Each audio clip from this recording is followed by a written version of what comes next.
I played through all the Dark Pictures games, both by myself and with a partner, and found some brilliant and some utterly lacking in solid horror content. As such, I made a tier list and explanations as to why I feel the way I do, starting with one I'm lukewarmly positive about and ending with one I'd prefer the series not have had in the first place. Without further ado, let's get into it. Probably not the best one to start off with, as from what I hear, plenty of people saw this entry as the worst one in the series. Little Hope begins with a tragedy that befalls a 1970s family, chronicling a house fire that leads to their deaths, a scene that seems out of place in that, save for the characters in the family all resembling the main casts and their witch trial doppelgangers later to be revealed, it doesn't seem to feature in the main story at first glance. The main cast, all with conflict-prone personality traits, all end up stuck in Little Hope after their bus driver disappears without a trace. As they explore the ghost town, they start experiencing flashbacks in which a little girl is pressured to accuse their past twins of witchcraft, which results in their executions in various brutal and historically accurate ways. After these flashbacks begin, the crew begins suffering attacks that seem to be trying to drive them to a similar fate, for example crushing John, whose double was crushed by stones, or impaling Daniel, whose double was impaled on a spike. Their most contentious personality trait is shown in the eyes of their killer if they're in their final moment before their death, only sparing them if they've somehow managed to reform before their final time. When it all ends, it's revealed that this is a flashback through the mind of Anthony, the sole survivor of the 1970s house fire and the bus driver that went missing. This was all a manifestation of his grief, and the player's actions will determine if he's able to move on or if he succumbs to his guilt. I can absolutely grok the feeling that the plot that can essentially be boiled down to "it was all a dream" can feel cheap or like a cop-out on the part of the writers, and it certainly isn't my favorite trope from one of these games. Where it gets by, I feel, is the fact that the hallucinations have very real meanings and do have actual consequences as well, so I'm more than happy to give this game a pass as a result. With that, let's hop on to one of the games I didn't like, but is not my least favorite.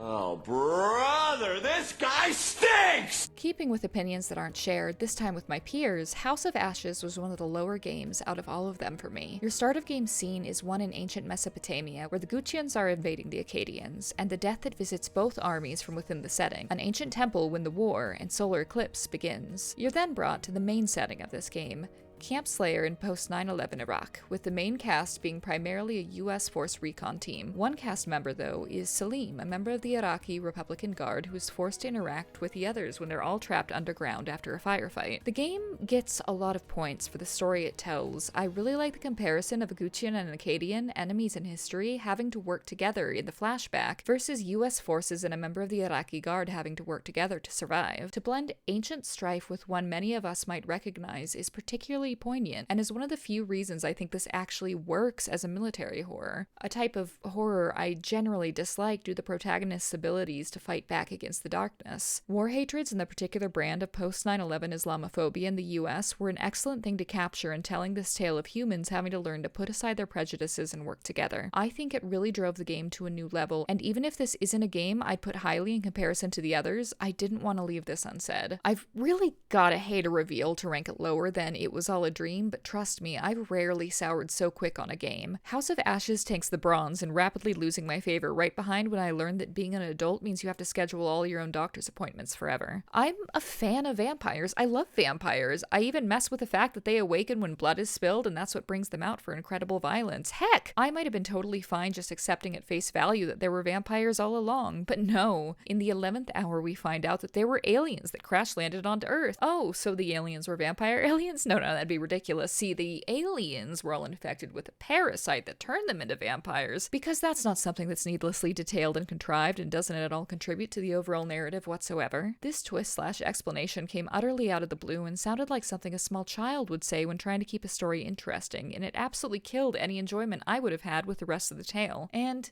not to put too fine a point on it, but it loses extra points for featuring American racism and then making aliens the bad guys. I know it's a stretch, but nitpicking is my hobby, and you didn't come to this section to not hear me complain. Overall, a story that starts strong and ends in a massively unsatisfying way. The post-credit scene indicating some massive government conspiracy or something like that goes part and parcel with tropes I've declared my own war on, and White Foz is nothing compared to a disgruntled YouTuber with something to whine about. And his name is John C.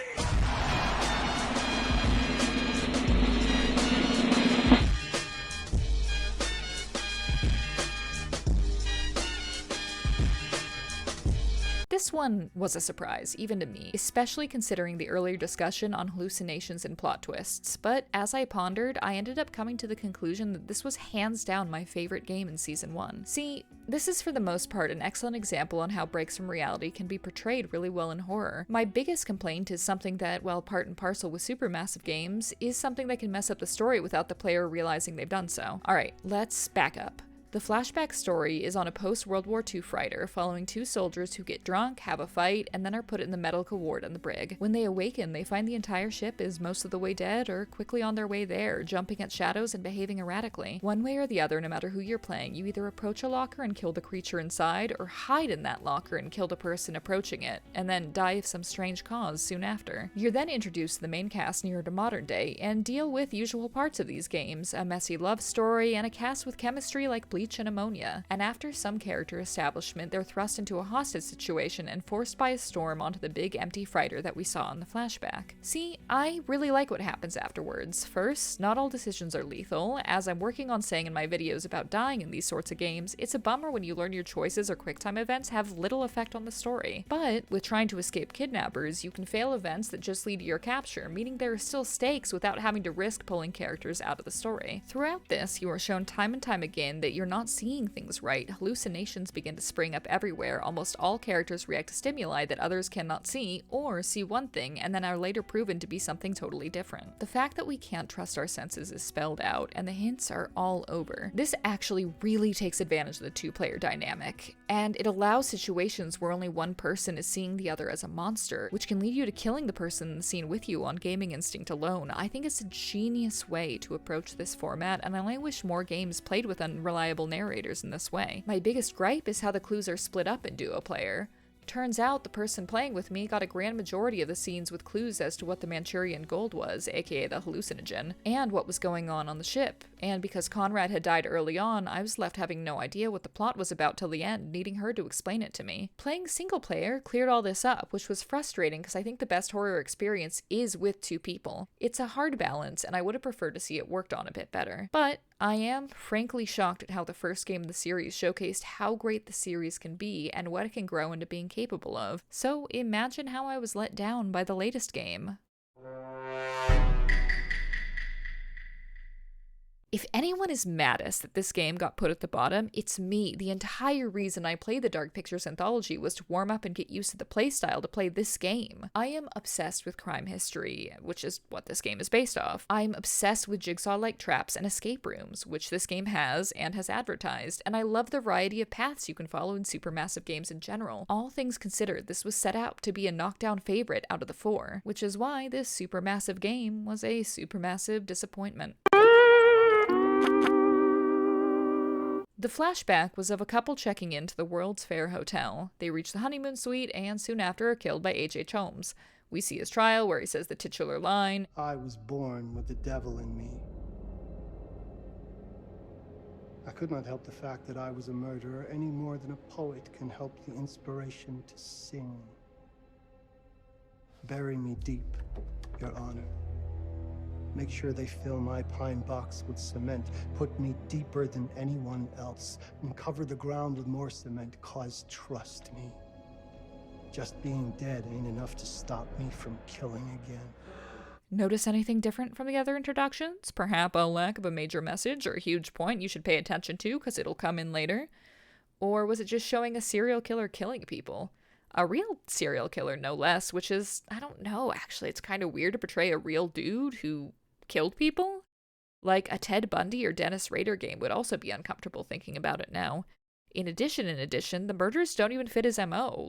It's like a lot of the focus is on the hotel and how it was sensationalized by the press, not at all centered in the reality of what this killer perpetrated. I don't know, making a game about a real person is weird enough, but making it the historical sensationalization of that person as opposed to having any grounding in reality?